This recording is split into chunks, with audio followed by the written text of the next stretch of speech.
Hello, everybody. I'm Patrick Duffy. I'm so glad to be here for the Military, Aerospace, and Manufacturing Day, kicking off the FreightWaves Global Supply Chain Week event. I'm the president of the Blockchain and Transport Alliance, BiTA, as it's commonly known.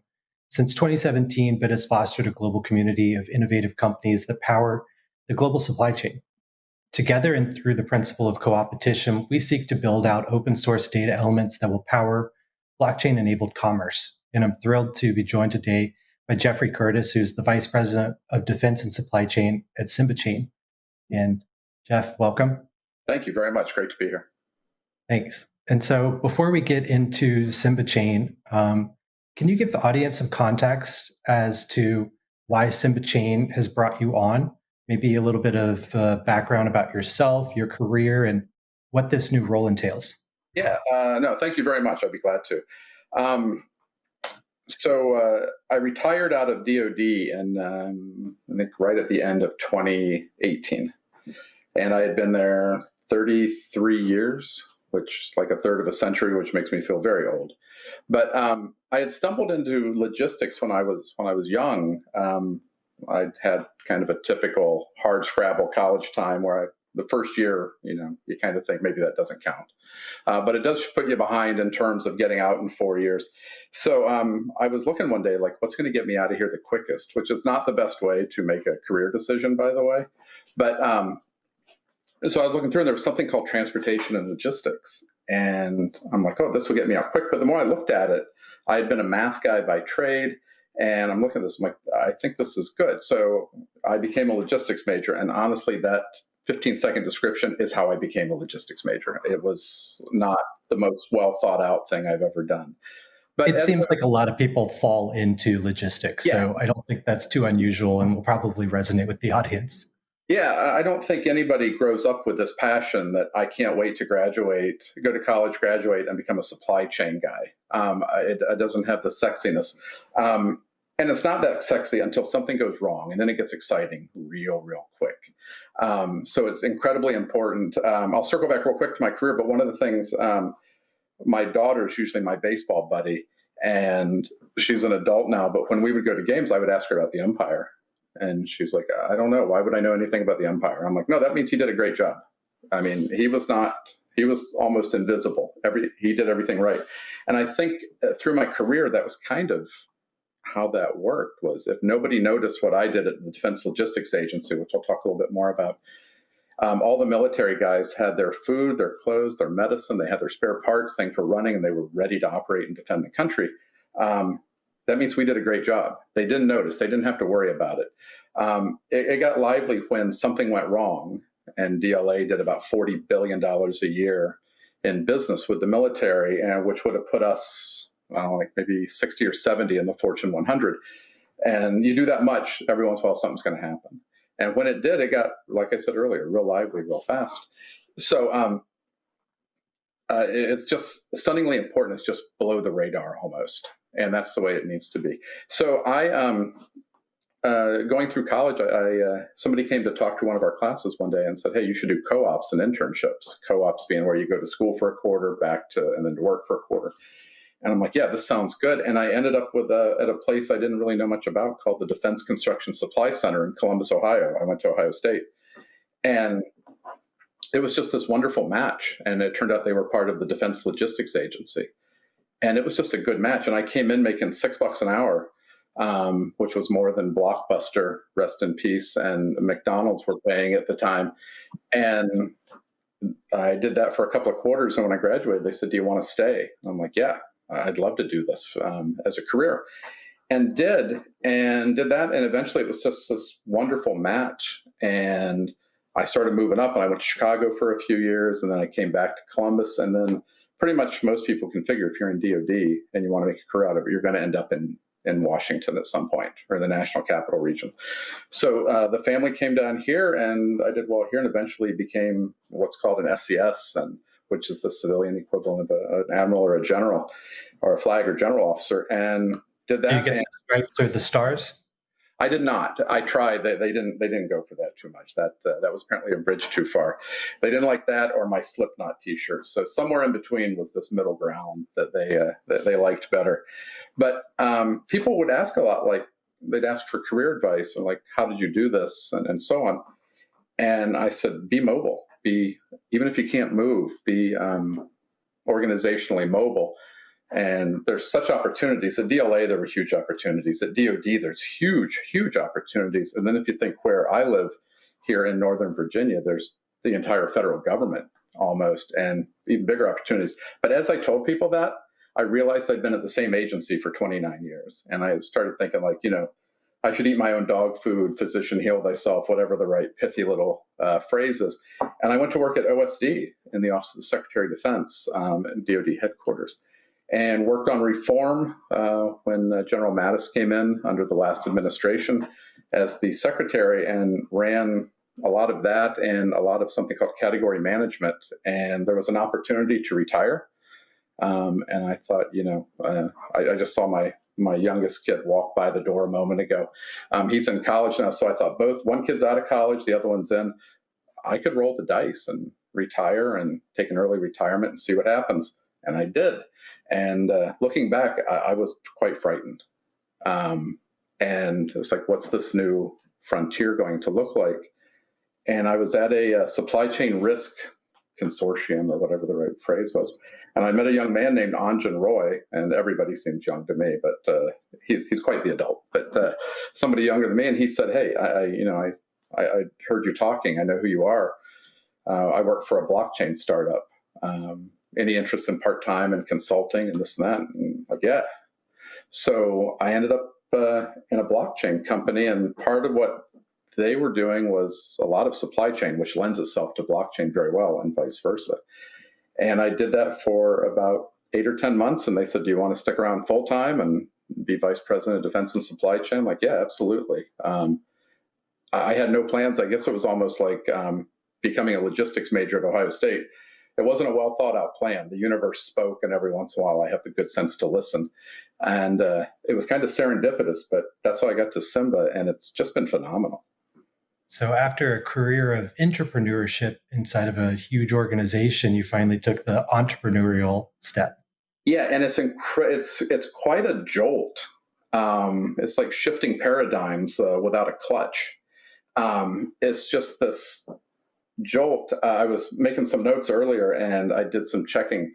DoD's budget, which I think this year is probably 730 or so in terms of billions with a B, is about the same as the gross domestic product, I think, of Finland and Norway, and probably Fenway Park as well. But Finland and Norway, it's the equivalent of the gross domestic product of these two notable major countries.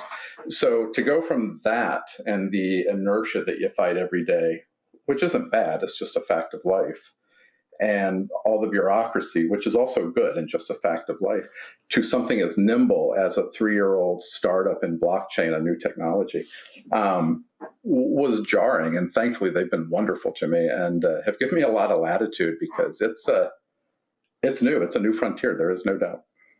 Well, that's awesome. And so let's dive into it. And I'm going to jump a little bit ahead in what I wanted to talk with you about, but you brought up a really great point. Siloization of data creates problems, and understanding where an asset is and who owns it and its provenance is absolutely critical in supply chains, and even more so in military theaters. So you're talking about the level of the volume that the DLA is dealing with, and the level of supply chain complexity at the DoD and DLA is just next level. Can you talk about the current state of supply chain orchestration capabilities, and why blockchain or DLT technology that SIMBA Chain is exploring might offer a better solution for the future? So I mentioned earlier I was kind of a math guy going through junior high, high school, and into Ohio State. And it was great when I got to DLA, Defense Logistics Agency, because, there's tons of data. And as one of my pseudo mentors, I guess you could call her, but somebody who had a profound impact on my career, mentioned one day, she said, "We are data rich and information poor." And I think that applies to most big organizations. How do you turn that data into information? And I'm not a data guy by trade, but I was a good analyst, and I think I probably still am. And it was just that was my forte. I could take this data and turn it into something meaningful, turn it into something that could be acted upon.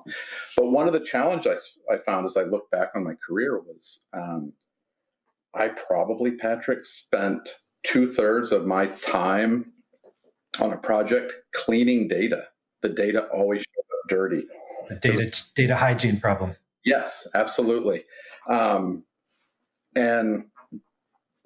that had to be fixed before you can do your analytics. And I would spend probably 2/3 of my time trying to fix, to your words, which are great, the hygiene of that data and clean it up before you can do the analytics. And we were all doing that. And I think how many man hours, how many FTEs, how many man years were spent with some brilliant people that were working around me or for me or near me, and that we could have been doing analysis and solving problems and so on. And so the phrase single version of the truth came up. And I think it's this wonderful phrase. SIMBA and some folks, friends of mine, are working with a large civilian entity within the federal sector. And they said, here's this data for every entity we want you to work with or potentially work with. There's 3 versions of the data. There's 3 data sets. Which one is right? I was like, ooh, it's kind of startling. So that single version of the truth is just so important. And within DoD, I won't go into too many details about some of the struggles, but they're out there in open media. But knowing what you have, where it is, who has it, is awfully important. So again, single version of the truth. And if things are being shipped from, you'll talk like factory to foxhole. So they'll come from this major manufacturer or a small mom and pop to DLA in our warehouses and then be shipped to a customer who may take them downrange into theater. Knowing who has it, when they got it, when it moved, and so on, because you don't want it on 2 sets of books. You don't want me to think I still have it, even though I shipped it to you, and you think you have it. Well, where is it? So you need that. That's important. And I think almost as bad is I think you have it, you think I have it, and it's on neither of our books. So that one... And it's one thing when it's a toilet paper package. It's another thing when it's a munitions shipment. Yeah, or nuke items or this or whatever. You really want to know where it is at every point in time. And that, especially when it's in transit. I looked up something today. I bought, actually from the Baseball Hall of Fame, I bought a few things, and it said it's in transit and it'll be here Friday. And I looked at it again today, and it says like shipped is the last thing. It's somewhere out there. I don't know. It's somewhere out there, which I think was in a movie a few years back in the 80s. But it said it would be here today. I'm looking out the window here. I don't think it's going to arrive, but because of weather and other things, it's just out there somewhere. So the ability to know where something is all the time, especially as you talked about with munitions and medical antigens and so on, is important. So that's why I think it's resonated like it has with the military. And so let's talk specifically about SIMBA Chain. So my understanding is that SIMBA Chain is seeking to democratize the use of this type of technology by offering it up as a blockchain as a service platform. Some jargon and some acronyms in that sentence. Can you break that down? What's that mean with as little jargon as possible? So when I mentioned earlier that we worked out this agreement with Ohio State to get it into their business school and the supply chain classes, it was the business school. It wasn't the computer science. And the great thing is you don't need to have the master's or the PhD in the latest. I hear words in meetings, Patrick, and I feel bad. I just don't want to give myself away as being the old guy. It's like, all right, we're talking about Kubernetes. I don't know what that is. But Ian and Joel do, and it seems important, so I'm just going to nod.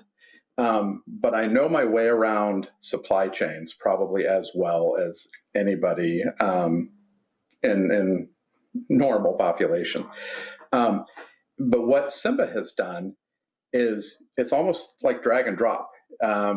The APIs, the applied programming interfaces, speaking of the coding and the program from one software system to another is all built into the SIMBA product.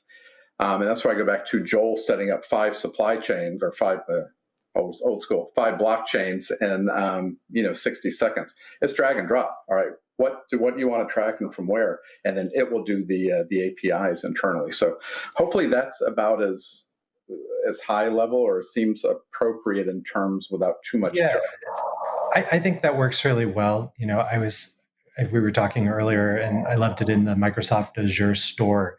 Like the first line of y'all's offering is no blockchain experience, no problem. And I think no code or low code solutions in this space are really going to accelerate the adoption. Yeah, and that's one of the great things is whether it's Azure or whether it's AWS, these other platforms and cloud and so on. People start talking Ethereum and Quorum and things that admittedly go over my head. But what I do know is every time somebody asks me that, it's like, yeah, it's fine. It's like, well, can we do it on this? So whatever the blockchain is, whatever the distributed ledger technology is, the DLT, I watch the guys at Blockchain and they're wholly nonplussed by all of it. It's just, yeah, sure. And I think it just works. Yeah. And so in speaking about it just working, SIMBA Chain's had quite the progression from idea through DARPA, through the Small Business Innovation Research Grant programs. That's quite the path to public product consumability. What should the audience take away from that journey? So I think the one thing is that it can be done. So when I was at DLA, the last 4 or 5 years of my career, I was in charge of logistics policy and strategy. So pretty much a lot of the execution would report to me. So the research and development office, the logistics research and development, reported to me, and that included SIBR, Small Business Innovative Research. And it's great, but to graduate, as you said, Patrick, through all 3 phases, phase 1, phase 2, phase 3, going from here's a few $1,000, 80,000, whatever that number is. Here's this amount of money. We'll help fund you get started. Let's see how it goes. To phase 2, can you get through that? And then phase 3, where, as you said, you're kind of commercializing and marketizing this. It's hard to do. And I would say there's a pretty good attrition rate. I don't know the exact data, but not too many people make it. But it can be done.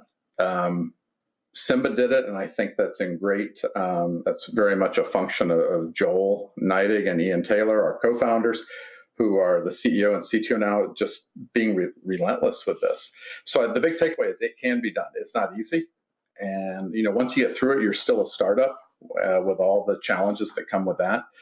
But with all the goodness that comes with it too, and being nimble and be able to, I won't say turn on a dime, but to just be nimble, which is not DoD strength. DoD strengths are very different. So to do that, but yeah, the takeaway is it can be done. So you used the word nimble a second ago, and the word nimble or flexible seems to be in stark disagreement with traditional ideas around leveraging blockchain technology. This idea around immutability, or at least making it very challenging to change what's been agreed upon by a network of stakeholders.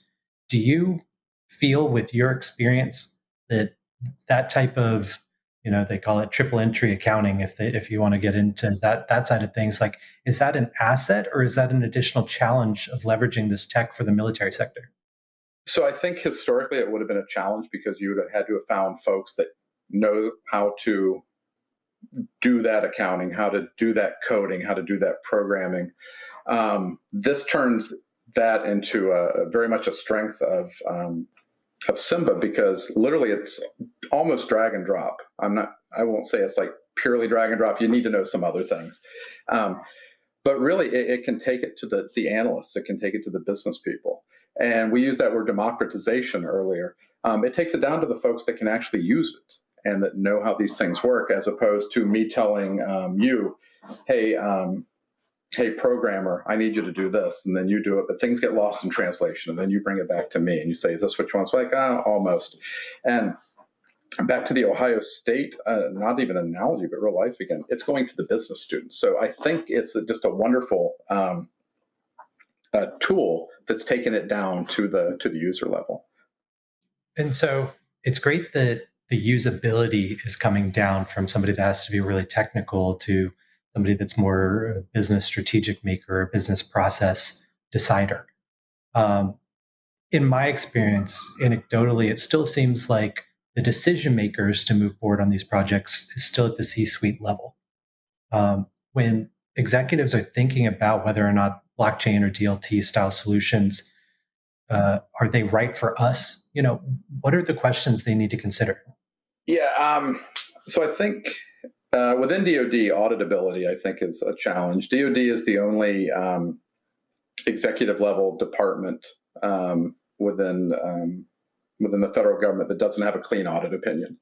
DoD is so huge, and I will go back to the Scandinavian nations. Pretty much pick any two, and they're about the size of DoD.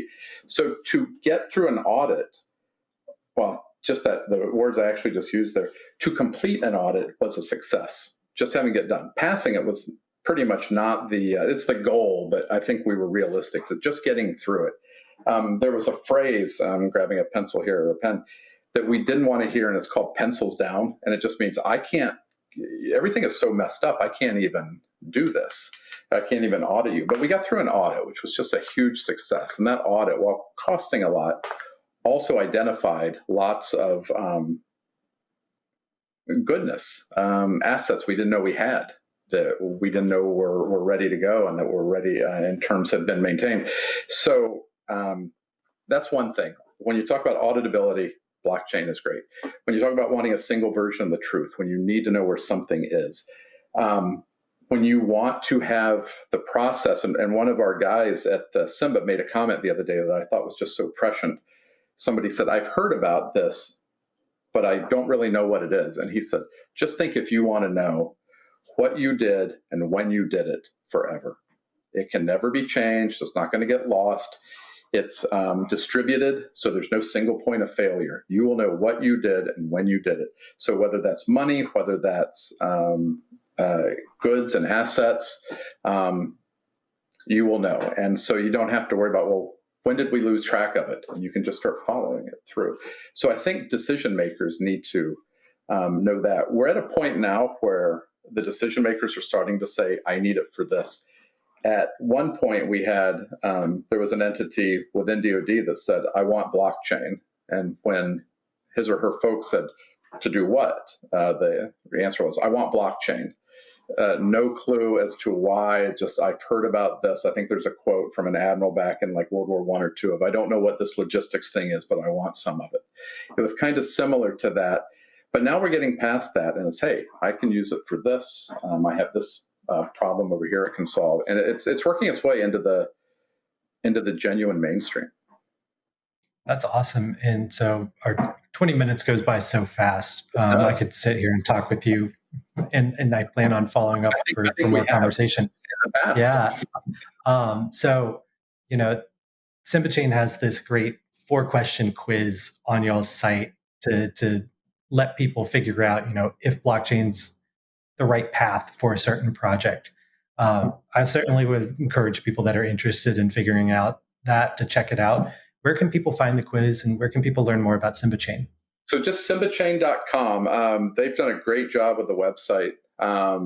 Go in there. I don't have what comes after that first slash memorized, but simbachain.com. It's amazingly nimble. You'll see use case studies. I think the quiz is great. You'll see the batch of us that are part of the early team here.